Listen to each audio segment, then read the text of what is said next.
Welcome to Bihar matters. आज के इस विशेष डीप डाइव सेशन में हम एक बेहद महत्वपूर्ण विषय पर चर्चा करने जा रहे हैं। आज का टॉपिक है प्राचीन काल से लेकर मध्यकालीन भारत की मूर्तिकला और प्रतिमा विज्ञान, जिसे हम आइकनोग्राफी भी कहते हैं। जी बिल्कुल, और ये सेशन विशेष रूप से उन सभी एस्पिरेंट्स के लिए बहुत महत्वपूर्ण होने वाला है जो बिहार गवर्नमेंट एग्जाम्स जैसे कि BPSC, BSSC, SSC, railway, SI और टीचर भर्ती परीक्षाओं की तैयारी में लगे हुए हैं। हाँ, एग्जैक्टली। इस गहन चर्चा के लिए हमने कुछ बहुत ही प्रामाणिक स्रोतों को आधार बनाया है। इनमें एनसीईआरटी आर्ट एंड कल्चर की किताबें, नितिन सिंघानिया के विस्तृत नोट्स और भारतीय पुरातत्व सर्वेक्षण, मेरा मतलब है एएसआई के ऐतिहासिक रिकॉर्ड शामिल हैं। की तकनीक, धर्म और समाज की जीवित कहानियां हैं। आज हम इस कला के पीछे छिपे विज्ञान और प्रतीकात्मकता को डिकोड करेंगे। बिल्कुल। और इंग्लिश मीडियम स्टूडेंट्स की सुविधा के लिए हम चर्चा के दौरान तकनीकी शब्दों का अंग्रेजी अनुवाद भी इस्तेमाल करते रहेंगे। तो चलिए बिना किसी देरी के सीधे इतिहास के सबसे पुराने पन्नों से शुरुआत करते हैं। सिंधु घाटी सभ्यता यानी इंडस वैली सिविलाइजेशन, जिसका टाइम पीरियड 2600 से 1900 ईसा पूर्व माना जाता है। देखिए, जब हम इस सबसे पुरानी सभ्यता की बात करते हैं तो नोट से ये साफ पता चलता है कि उस दौर में मूर्तिकला के लिए जो मटेरियल्स यूज होते थे वो काफी एडवांस्ड थे। मुख्य रूप से कांस्य यानी ब्रॉन्ज, सेल खड़ी जिसे स्टीटाइट कहा जाता है, टेराकोटा और विभिन्न प्रकार के पत्थर इस्तेमाल होते थे। और इनकी सबसे बड़ी खासियत थी इनका यथार्थवाद यानी रियलिज्म। मानव आकृतियां हों या जानवरों की मूर्तियां, सब में गजब की सटीकता थी। इसका सबसे बेहतरीन उदाहरण मोहनजोदड़ो से मिली ब्रॉन्ज के डांसिंग गर्ल है। हाँ, डांसिंग गर्ल। और ऐतिहासिक रिकॉर्ड्स बताते हैं कि यह भारत की सबसे पुरानी कांस्य मूर्ति है। इसके निर्माण में जिस तकनीक का इस्तेमाल हुआ था उसे लॉस्ट वैक्स कास्टिंग या सायर पर्ड्यू तकनीक कहा जाता है। ये अपने आप में एक इंजीनियरिंग अजूबा है। सायर पर्ड्यू तकनीक, बिल्कुल। ये सच में सोचने पर मजबूर करता है कि 4500 साल पहले जब कोई आधुनिक थर्मामीटर नहीं था, तब पिघली धातु से इतनी सटीक मूर्ति कैसे बनती थी। ये प्रोसेस काम कैसे करता था? ये काफी दिलचस्प है। मूर्तिकार सबसे पहले मोम यानी वैक्स की एक पूरी मूर्ति बनाते थे। फिर उस पर गीली मिट्टी का मोटा लेप लगाकर उसे सूखने देते थे। सूखने के बाद उसे आग में पकाया जाता था, जिससे अंदर का मोम पिघलकर एक छोटे छेद से बाहर निकल जाता था। अच्छा, इसीलिए इसे लॉस्ट वैक्स कहा जाता है, क्योंकि मोम खो जाता है। जी हाँ, एग्जैक्टली। फिर उसी खाली और खोखले मिट्टी के सांचे में पिघला हुआ कांस्य डाल दिया जाता था। ठंडा होने पर मिट्टी तोड़ दी जाती और एक ठोस कांसे की मूर्ति बाहर आती थी। क्या गजब का विजन था।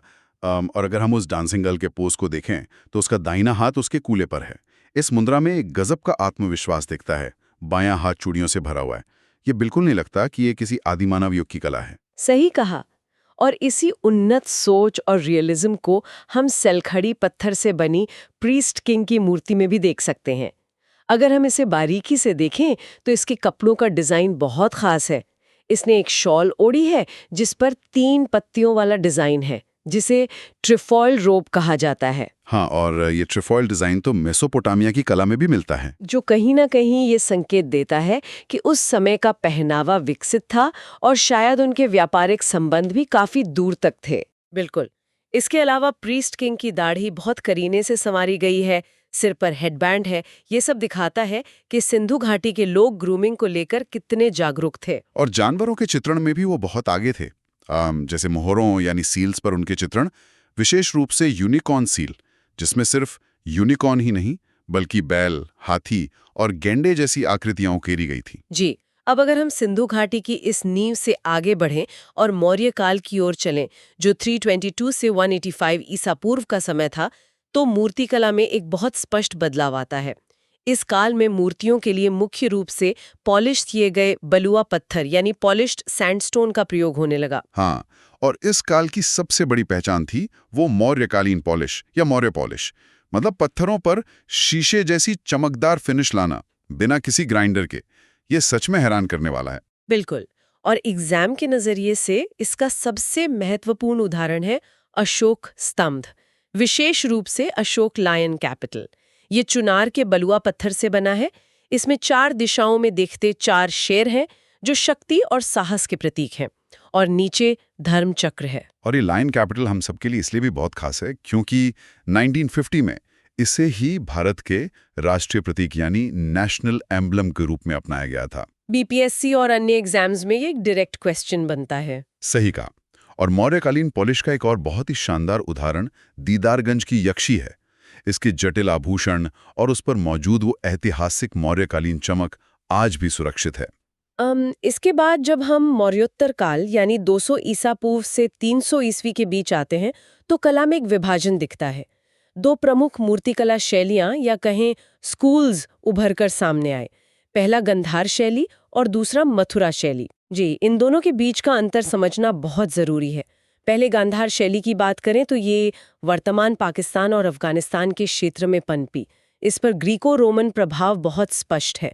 इसमें ग्रे शिस्ट पत्थर का इस्तेमाल होता था। ग्रे शिस्ट, हाँ। और गांधार शैली में जो बुद्ध की मूर्तियां हैं वो किसी यूनानी देवता अपोलो जैसी दिखती हैं। लहरदार बाल, तीखे नैन नक्श और कपड़े रोमन टोगा की तरह भारी सिलवटों वाले होते थे। और यहाँ सबसे क्रूशल ऐतिहासिक तथ्य ये है कि पहली बार बुद्ध की मानव रूपी छवियां यानी एंथ्रोपोमॉर्फिक इमेजेस इसी गांधार शैली में बननी शुरू हुई थी। उससे पहले उन्हें केवल प्रतीकों के माध्यम से दर्शाया जाता था। बिल्कुल। और दूसरी तरफ जो मथुरा शैली थी वो उत्तर प्रदेश के मथुरा क्षेत्र में विकसित हुई। इसमें मुख्य रूप से लाल बलवा पत्थर या रेड सैंडस्टोन का इस्तेमाल होता था। ये पूरी तरह से स्वदेशी यानी इंडिजिनस भारतीय शैली थी। हाँ, इसमें ग्रीको रोमन प्रभाव नहीं था। बुद्ध को मजबूत शरीर के साथ पतले कपड़ों में दर्शाया गया। और एक बात जो नोट्स में साफ है कि मथुरा शैली सिर्फ बौद्ध धर्म तक सीमित नहीं थी। यहाँ जैन तीर्थंकरों और हिंदू देवताओं की मूर्तियां भी बहुत बनी। बिल्कुल एक सेक्युलर अप्रोच था। इसके बाद आता है गुप्त काल, 320 से 550 ईस्वी का समय। इसे भारतीय मूर्तिकला का स्वर्ण युग यानी क्लासिकल या गोल्डन एज कहा जाता है। इसमें बलुआ पत्थर और कांसे दोनों का इस्तेमाल हुआ। और इसका सबसे उत्कृष्ट उदाहरण है सारनाथ की बुद्ध मूर्ति। इसमें बुद्ध धर्म चक्र मुद्रा में बैठे हैं और उनके कपड़े पारदर्शी जैसे दिखते हैं। और यहाँ नितिन सिंघानिया के नोट्स में एक बहुत ही महत्वपूर्ण एग्जाम ट्रैप मेंशन किया गया है जिस पर सभी स्टूडेंट्स को ध्यान देना चाहिए। जी, वो एग्जाम ट्रैप ये है कि अक्सर लोग स्वर्ण युग सुनकर सोचते हैं कि मूर्तियों में शारीरिक यथार्थवाद मतलब फिजिकल रियलिज्म बहुत ज्यादा होगा। लेकिन गुप्त कला का मुख्य जोर शारीरिक बनावट पर नहीं बल्कि आध्यात्मिक अभिव्यक्ति यानी स्पिरिचुअल एक्सप्रेशन और चेहरे की शांति पर था। एग्जैक्टली, बाहरी शरीर से ज्यादा फोकस आंतरिक आध्यात्मिक भाव पर था। खैर, अब हम उत्तर भारत से रुख करते हैं दक्षिण भारत की ओर, तमिलनाडु की तरफ। 9वीं से 13वीं शताब्दी का समय, चोल साम्राज्य का युग। यहाँ फिर से ब्रॉन्ज यानी कांसे की वापसी होती है। हाँ, और चौंकाने वाली बात यह है कि चोल काल में भी उसी लॉस्ट वैक्स कास्टिंग तकनीक का इस्तेमाल हो रहा था जो सिंधु घाटी में खोजी गई थी। और इसका सबसे प्रसिद्ध उदाहरण है नटराज की मूर्ति। नटराज की कांस्य मूर्ति जो भगवान शिव को ब्रह्मांडीय नर्तक के रूप में दर्शाती है। अगर हम इसके गहरे प्रतीकवाद या सिंबलिज्म को डिकोड करें तो ये सिर्फ एक मूर्ति नहीं बल्कि एक पूरा दर्शन है। बिल्कुल। इस मूर्ति में जो आग का घेरा है वो ब्रह्मांड का प्रतीक है। शिवजी का जो पैर हवा में उठा हुआ है वो मुक्ति या लिबरेशन का प्रतीक है।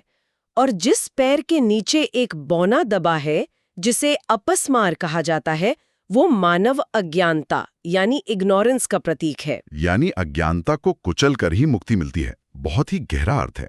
और यहीं से प्रतिमा विज्ञान जिसे हम आइकनोग्राफी कहते हैं उसका रोल शुरू होता है। आइकनोग्राफी का मतलब ही है देवताओं का प्रतीकात्मक प्रतिनिधित्व। जी, और ये सब शिल्पशास्त्र और आगम ग्रंथों के कड़े नियमों पर आधारित था। आइकनोग्राफी के 4 महत्वपूर्ण तत्व होते हैं जिन्हें एग्जाम के लिए याद रखना जरूरी है। मुद्राएं यानी हाथ के इशारे, आसन यानी पॉस्चर्स, वाहन यानी व्हीकल्स और आयुध यानी ऑब्जेक्ट्स या हथियार। हाँ, जैसे अगर विष्णु जी की मूर्ति है तो उनके आयुध चक्र और शंख होंगे। शिव जी हैं तो त्रिशूल होगा और देवी दुर्गा हैं तो उनका वाहन शेर होगा। और जो हाथ के इशारे या मुद्राएं हैं उनका अर्थ समझना भी उतना ही महत्वपूर्ण है। बिल्कुल। कुछ प्रमुख मुद्राएं हैं जो एग्जाम्स में अक्सर पूछी जाती हैं, जैसे अभय मुद्रा जो निडरता या फियरलेसनेस का प्रतीक है। फिर है धर्म चक्र मुद्रा जो शिक्षा या टीचिंग को दर्शाती है, जैसे हमने सारनाथ बुद्ध में देखा। इसके अलावा ध्यान मुद्रा जो मेडिटेशन को दर्शाती है, और बहुत ही महत्वपूर्ण भूमि स्पर्श मुद्रा। इस मुद्रा में बुद्ध बैठे हैं और उंगलियों से जमीन को छू रहे हैं, जो उनके ज्ञान प्राप्ति यानी एनलाइटनमेंट का प्रतीक है। हाँ, इन मुद्राओं को समझने के बाद हम किसी भी मूर्ति को एक किताब की तरह पढ़ सकते हैं। तो कुल मिलाकर देखा जाए तो इस चर्चा में हमने कला के एक लंबे सफर को कवर किया है। अगर क्विक रिकैप करें तो सामग्रियों में बदलाव बहुत स्पष्ट है।